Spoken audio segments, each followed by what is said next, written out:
सूरत नाम का एक प्रसिद्ध शहर था। उस शहर से हाईवे जाता था। उस हाईवे के साइड में ही एक पप्पू का ढाबा था। वो ढाबा हाईवे के साइड में होने के कारण उस ढाबे पर बहुत से लोग आया करते थे। उस ढाबे का मालिक था रमेश। रमेश खुद के हाथों से पकवान बनाकर लोगों को खिलाया करता था। उसके हाथों में बहुत ही स्वाद था। उसी वजह से उसके ढाबे पर बहुत लोग आया करते थे। रमेश के ढाबे की स्पेशलिटी थी कि उसके ढाबे में नॉनवेज ही बना करता था। एक दिन 4 आदमी पप्पू के ढाबे पर आए। वो रमेश से, अरे रमेश भाई, जरा तुम्हारे हाथ की चिकन करी लेकर आना। मैं अभी लेकर आता हूँ। मुझे फिश करी लेकर आओ। मुझे एक चिकन कोरमा लेकर आओ। ठीक है, मैं अभी लेकर आता हूँ, बस 5 मिनट दीजिए। ऐसा कहकर रमेश प्लेट तैयार करने में लग जाता है और सभी प्लेट अच्छे से सर्व करके उन आदमियों को देता है। तभी पहला आदमी फिश करी खाकर देखता है और, अरे रमेश भाई, तुम्हारे हाथ का फिश और नॉनवेज का कोई भी पदार्थ खाओ, बहुत स्वादिष्ट होते हैं। हाँ हाँ, ये बात सच है, इसीलिए तो हम यही आते हैं। आपको मेरे हाथ का खाना पसंद आता है, ये मेरे लिए बहुत खुशी की बात है। ऐसा कहकर रमेश अपना काम करने चला जाता है। रमेश ढाबे में जो भी खाना बना था वो सब बेचा जाता था। उसके ढाबे की खासियत नॉनवेज खाना ही थी, इसीलिए जाने आने वाले लोग उसके ढाबे पर खाने के लिए रुका करते थे। एक दिन रमेश की बहन लता उसके गांव से वापस आ जाती है। उसके साथ उसका बेटा शुभम भी आया था। लता रमेश से मिलने पप्पू के ढाबे पर आती है।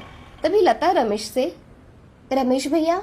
रमेश ने उसकी ओर देखा तो रमेश, अरे लता, तुम यहाँ इतने दिनों बाद आई हो और घर पर नहीं आई। यहाँ ढाबे पर क्यों आई हो लता तुम? भैया, आपको तो पता है कि ये गुजर जाने के बाद मेरे घर के हालात कितने खराब हो गए। शुभम को पढ़ाने तक के लिए पैसे नहीं है मेरे पास और घर में खाने के लाले पड़ गए हैं। अगर आप मुझे काम पर रख ले तो मेरा घर ठीक तरह से चलेगा। लता, तुम मेरे घर पे रहो ना, तुम्हें किसने नहीं बोला है? नहीं भैया, मैं अब खुद कमाना चाहती हूँ, जिससे शुभम को कोई कुछ ना कहे और उसकी पढ़ाई भी अच्छी तरह से हो पाए। ठीक है, तुम्हारी ऐसी ही इच्छा है तो यही सही, मगर यहाँ इस ढाबे पर कोई काम नहीं है। मैं आपके ढाबे पर झाड़ू पोछा करूंगी, आपकी खाना बनाने में मदद करूंगी और बाकी के काम जो भी बच जाएंगे वो कर लूंगी।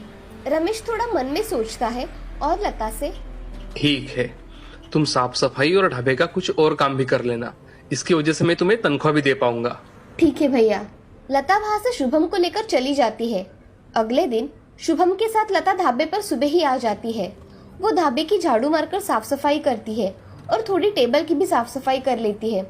तभी वहाँ रमेश आ जाता है और लता को चपाती बनाने के लिए कहता है। लता तुरंत ही चपाती बनाने का आटा गूंथती है और अच्छी तरह से चपाती बनाती है। वो चपाती बना ही रही थी, तभी वहाँ रंगा राघव आ जाते हैं। वो रमेश से, अरे ओ रमेश भाई, मुझे तुम्हारे हाथ की स्पेशल चिकन बिरयानी देना जरा। अभी लाता हूँ। और कुछ चाहिए आपको? मुझे एक मटन कबाब देना। जी, अभी लाया। ऐसा कहकर रमेश ढाबे में जाकर उन्होंने दिए हुए डिश की ऑर्डर रेडी करता है और शुभम के हाथ में कुछ प्लेट भिजवाता है और बाकी के प्लेट्स खुद लेकर आता है। तभी रंगा बिरयानी खाकर रमेश से, रमेश भाई, बिरयानी तो बहुत अच्छी बनाई है, इसका स्वाद मुझे बहुत अच्छा लगता है। रमेश उसकी बात पर हंसता है और अपना काम करने चला जाता है। लता शुभम के साथ ढाबे का सब काम खत्म करके शाम के समय उसके भाई से, भैया, मैं सोच रही हूँ कि मैं यहीं रह लूंगी। इससे मुझे रोज का आना जाना नहीं करना पड़ेगा और यहाँ कोई खतरा भी नहीं है। ठीक है, जैसा तुम्हें ठीक लगे। ऐसा कहकर रमेश घर चला जाता है। अगले दिन लता सुबह उठकर अपना काम करके ढाबे का काम कर रही थी। तभी एक मनोज नाम का आदमी ढाबे पर आकर, रमेश कहाँ है? भैया अंदर है, मैं अभी उनको बुलाती हूँ। ऐसा कहकर लता रमेश को आवाज देती है। तभी रमेश बाहर आकर देखता है तो मनोज होता है। आओ ना मनोज, इतने सुबह सुबह कैसे आना हुआ? अरे रमेश भाई, मैं 2 दिन तक चिकन और मटन का सप्लाई नहीं कर पाऊंगा। शहर में किसी कारण कल से 2 दिन तक बंद है, इसलिए तुम मेरे भरोसे मत बैठना, यही बताने के लिए आया था मैं। मनोज, अब मैं 2 दिन तक लोगों को क्या दूंगा? मुझे तो मेरा ढाबा बंद ही रखना पड़ेगा। अरे रमेश भाई, तुम्हें पता हो इसलिए मैंने बताया, अब मैं चलता हूँ। ऐसा कहकर मनोज वहाँ से चला जाता है। तभी रमेश के पास लता आकर पूछती है, भैया, क्या हुआ? वो आदमी क्या कह रहा था? वो आदमी कह रहा था कि 2 दिन तक नॉनवेज नहीं मिलेगा। शहर में बंद होने के कारण मुझे चिकन मटन कुछ भी नहीं मिलेगा और इस ढाबे में चिकन मटन के सिवा कुछ बनता ही नहीं। मुझे लगता है कि मैं 2 दिन तक ढाबा बंद ही रखूं। इसमें तो बहुत नुकसान होगा भैया। हाँ, मगर इसमें हम कर क्या सकते हैं? भैया, मैं पनीर के पकवान बहुत अच्छी तरह से बनाती हूँ, तो हम 2 दिन तक पनीर के पकवान बनाकर बेचेंगे तो? लता, नॉनवेज खाने वाले लोग पनीर कहाँ खाएंगे? भैया, वैसे भी ढाबा 2 दिन तक बंद ही रहने वाला है, तो इससे अच्छा मैं पनीर के पकवान बनाकर बेचूं। ठीक है, तुम इतना कह ही रही हो तो कल से 2 दिन तक तुम ही खाना पकाना। मैं बस यहाँ आऊंगा। ठीक है भैया। ऐसा कहकर रमेश घर चला जाता है। तभी दूसरे दिन सुबह लता उठकर पनीर के सारे पकवान बनाना शुरू कर देती है। पनीर बिरयानी, पनीर टिक्का, पनीर कीमा, पनीर करी, ऐसे बहुत सारे व्यंजन उसने बनाए थे। तभी थोड़ी ही देर में 2 आदमी ढाबे पर खाना खाने आए। तभी सुहास रमेश से, अरे रमेश भाई, मुझे 1 प्लेट चिकन बिरयानी दो जरा। आज ढाबे पर कोई भी नॉनवेज नहीं बना है, पनीर बिरयानी है। आप चाहे तो मैं लेकर आता हूँ। ठीक है, लेकर आओ, मगर तुम्हारे हाथ के नॉनवेज का स्वाद बहुत अलग है भाई। सुहास भाई, मैं परसों तुम्हें नॉनवेज जरूर खिलाऊंगा, मगर ये 2 दिन तुम पनीर खा सकते हो। ठीक है, लेकर आओ, सबके लिए जो स्पेशल है वही लेकर आओ। ऐसा कहकर रमेश वहां से चला जाता है और पनीर के ढेर सारे पकवान लेकर आता है। एक आदमी पनीर की बिरयानी खाकर देखता है। रमेश, अरे पनीर बिरयानी तो बहुत अच्छी बनाई है। ऐसा स्वाद तो मैंने आज तक नहीं देखा। बहुत स्वादिष्ट है। हाँ रमेश, खाना सच में बहुत स्वादिष्ट है। ऐसा कहकर सभी लोग पनीर के पकवान खाने लगे। ऐसे ही 2 दिन बीत गए। पनीर के पकवान अच्छी तरह से बिके थे। ये देख रमेश और लता खुश थे। उसके अगले दिन रमेश अपने ढाबे पर नॉनवेज बना रहा था। तभी एक राजेश नाम का आदमी आता है। वो रमेश से, मुझे पनीर बिरयानी और पनीर करी चाहिए। अरे भाई, आज नॉनवेज बनाया है, आपको उसमें से क्या लाऊं?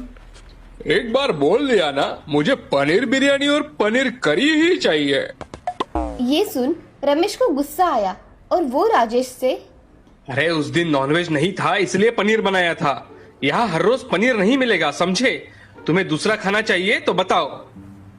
ऐसा कहते ही राजेश रमेश से, मुझे पनीर बिरयानी ही खानी थी। मुझे अब तुम्हारा ढाबे का कुछ नहीं खाना, समझे? ऐसा कहकर राजेश वहां से चला जाता है। ये सब देख रमेश बहुत गुस्से में आ जाता है। रमेश के मन में लता के बनाए हुए पकवानों से ईर्ष्या होने लगती है। एक दिन लता रमेश से, भैया, शुभम को सुबह से खांसी और तेज बुखार है। मुझे इसे अस्पताल में लेकर जाना है। आप मुझे कुछ पैसे दे दोगे इसे अस्पताल लेकर जाने के लिए? तुम यहाँ 2 वक्त का खाना खाती हो और यहाँ रहती हो, वो क्या मुफ्त में आता है क्या? भैया, मैंने आपसे 2 महीने में 1 रुपया भी नहीं मांगा और आप ऐसा कह रहे हो? यहाँ खाना छत ऐसे ही नहीं मिलता। तुम मेरी बहन हो इसलिए मैं चुपचाप हूँ, नहीं तो धक्के मारकर इस ढाबे से बाहर निकाल दिया होता, समझी?